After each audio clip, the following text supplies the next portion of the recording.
because I want to just talk about this Kris Kobach thing, because I know this is something that you're. Yes. And this is, I mean, this is a little scary.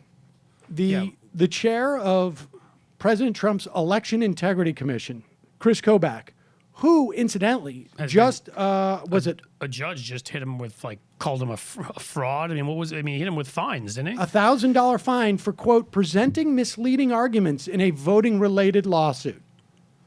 I mean, it's hard to be surprised at all.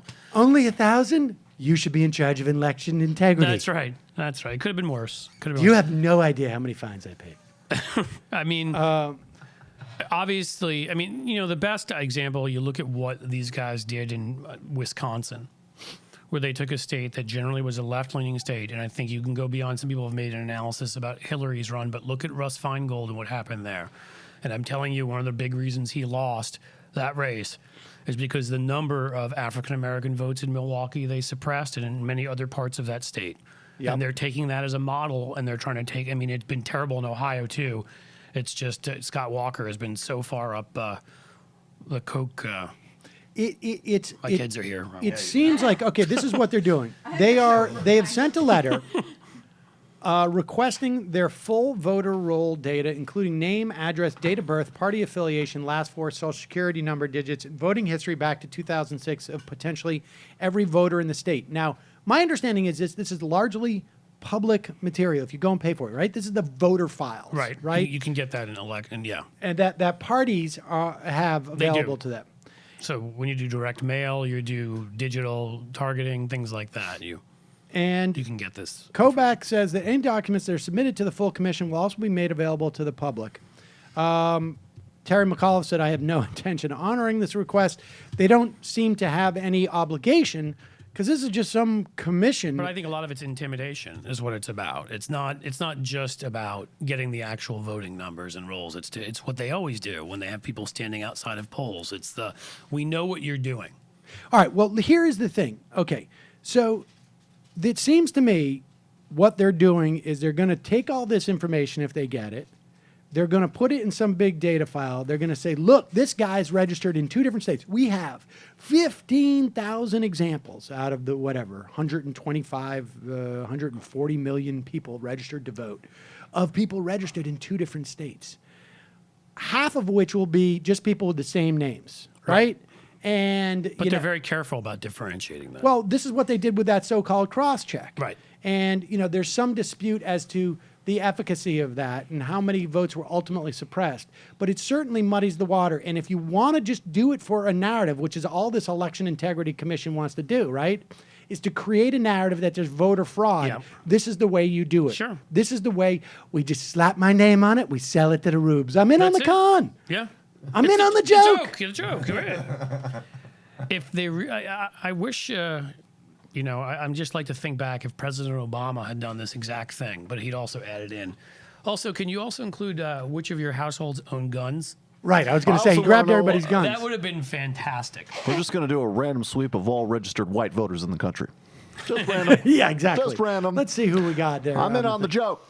So this is a problem because this is, I don't know what we can do about this except for counter the narrative going forward. And this is a classic Republican project. This is not a Donald Trump thing. This is a classic Republican and the project. money, and again, because of the sort of the kind of disproportionate, let's call it warfare that they in the media that they can engage in.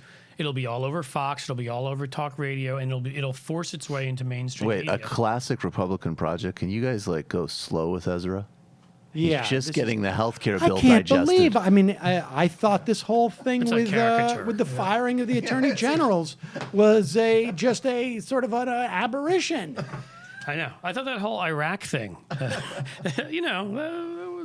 was a caricature. Don't worry. As long as they don't, as long as the Trump administration doesn't both blackmail somebody and get into a Twitter war with them, we won't know about it. there'll be a time, sometime about a month, a year. You crossed the threshold. The two- blackmail, the being insane. Well, we'll let that slide. And then a whole bunch of clips of Republican senators saying that it's really distracting that he blackmails and gets into Twitter wars because we need to be focused on kicking poor people off of health insurance to subsidize a top-end tax cut.